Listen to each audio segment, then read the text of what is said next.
it's Nigby. This is one of the most favourite locks that I've got. It's a Ruko Scandinavian Oval.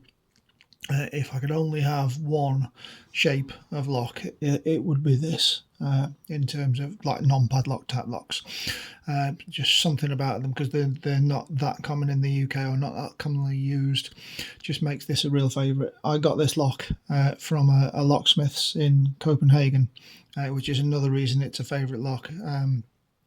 I just love everything about it. I don't normally like brass locks like this, but this one, just the patina on it. The other thing I like about it is that I pick, from my videos you've seen that I pick pins pointing down, which is not the right way for Euros. I do appreciate that, but with this one, it means that I'm picking this lock the correct way up that it would be installed in the door, so it can't be taken away from me that I've not done something right. And anyway, I've had this for 2 years. Stuck a pick in it every so often. That little mark there is from when I first put a line on it to what's it. I had no idea what I was doing with it. Returned to it just recently to have another go, spurred on by, I shan't use his full name, but Ian from a Facebook group. Encouraged me to have a go at some of the Rukos that I've got, and lo and behold, it opened. I then spent the next hour trying to get a second pick on it, and couldn't get it. And then yesterday, shortly before I was due to go out to visit my family, I managed to get it open. So I've rushed to get a video while I could still pick it, get it done. So coming up is my pick and gut on this, as I say, and absolute. This is why you keep hold of stuff. It's, as I said, not that I would ever part with this one. It just means too much. Everything, the little script, the cursive script, and the way that Ruko is written, everything is just gorgeous about this. Anyway, here comes my pick and gut before this video gets too long and I just waffle forever. There's the key.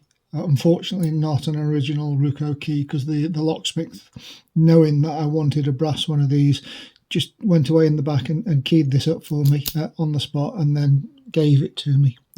Another prime example of how fantastic some people are. Anyway, here comes the video. Let's see how we do getting this on camera. Quick spin over. A last look at that bitting. And a pretty snug fitting tension tool I can control the core really well with. Let's see how we get on.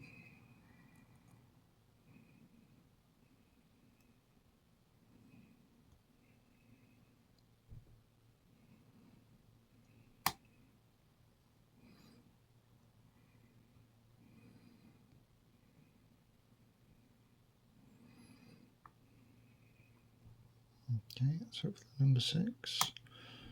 I'll click out of 4, 3.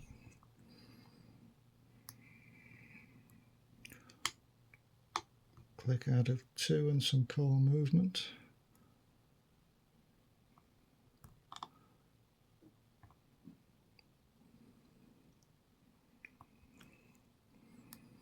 One, 2, 3 feels really low still. Click out of 3. Click out of 4.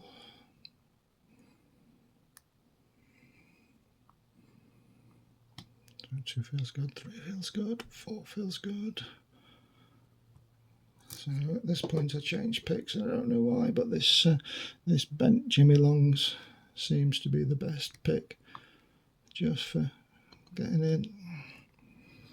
And it's just a question of gently bouncing on this rear pin, just playing with the tension.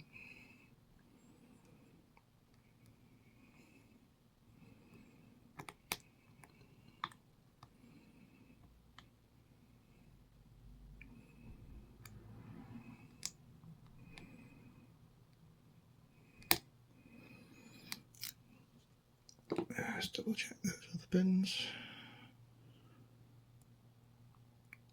2, 3,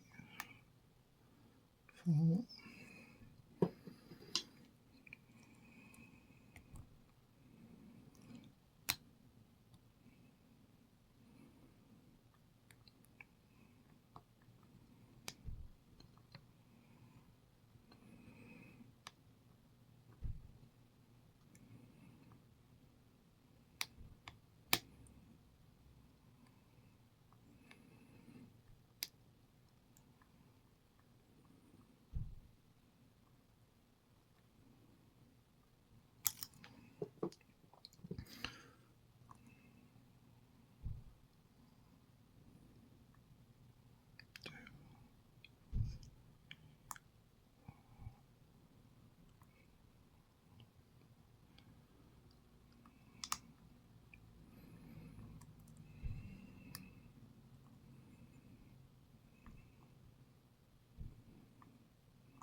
Very, very little holding us up.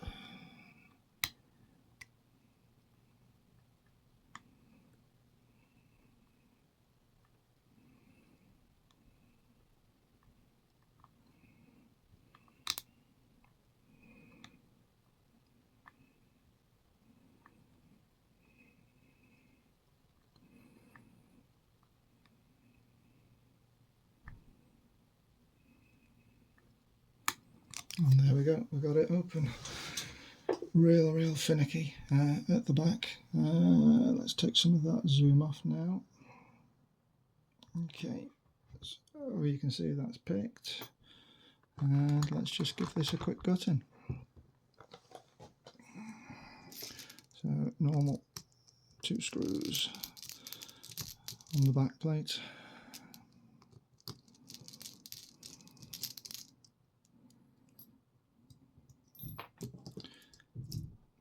Okay, I've got the key, so I'm going to lock this up just for safety. And key in.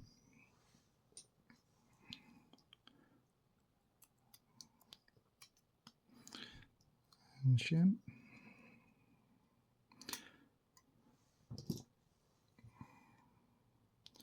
Make sure that's focused.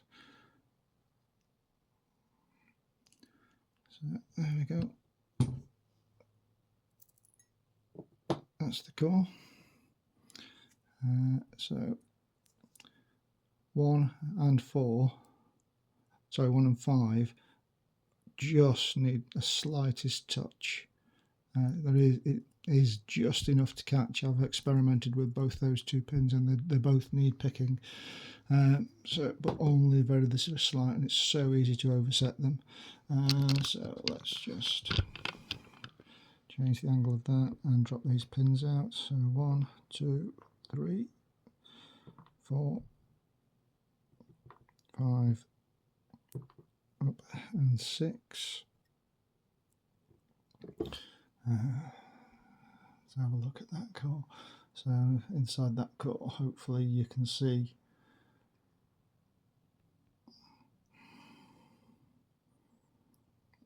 the threading in there. Other than that, the core is fairly unremarkable. Okay, and shim out, some focus, and the pins are lovely balanced stack barrel pins. So all the barrels are slightly different sizes according to the key pins. And 6, and oops,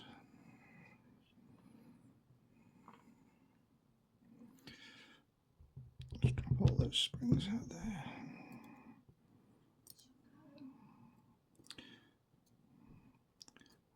Okay, so there is one spring over there.